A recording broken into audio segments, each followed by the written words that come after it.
Alam mo yung pakiramdam na ang dami mong gustong gawin, pero pagpasok mo sa kwarto, bigla ka na lang nawalan ng gana. Ako rin, hindi ko alam kung yung isip ko ba ang magulo o yung kwarto ko. Pero ang alam ko, pareho na silang humihingi ng tulong. Kaya today, room clean up tayo. Hindi naman ito deep cleaning na pang before and after sa TV.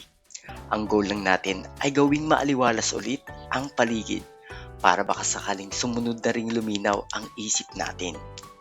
Kung kailangan mo ring maglinis ng kwarto, tara, sabayan mo ko. Hindi ko alam kung paano nangyari to, pero parang ang bilis dumami ng gamit.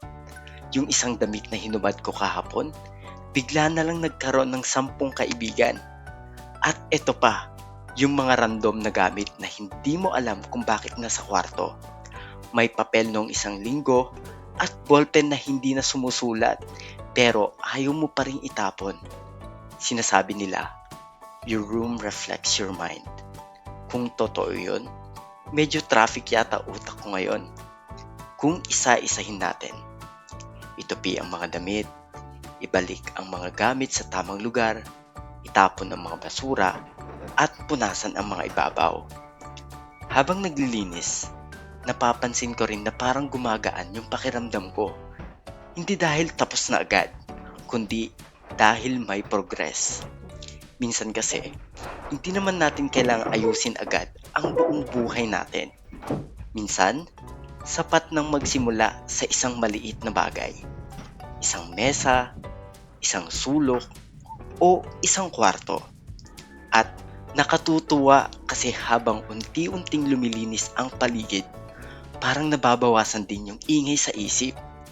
Hindi naman nawawala lahat ng problema. Pero kahit papaano, mas nagiging kalmado kang humarap sa mga kailangan mong gawin. Ayan, mas maaliwalas na. At hindi ko alam kung placebo lang ba to. Pero parang mas huminga yung kwarto ko. At ako rin. Reminder lang sa sarili ko at baka kailangan mo na rin marinig. Hindi mo kailangan maging productive araw-araw. Pero kung gusto mong magsimula ulit, minsan, ang unang hakbang ay ayusin lang ang paligid mo.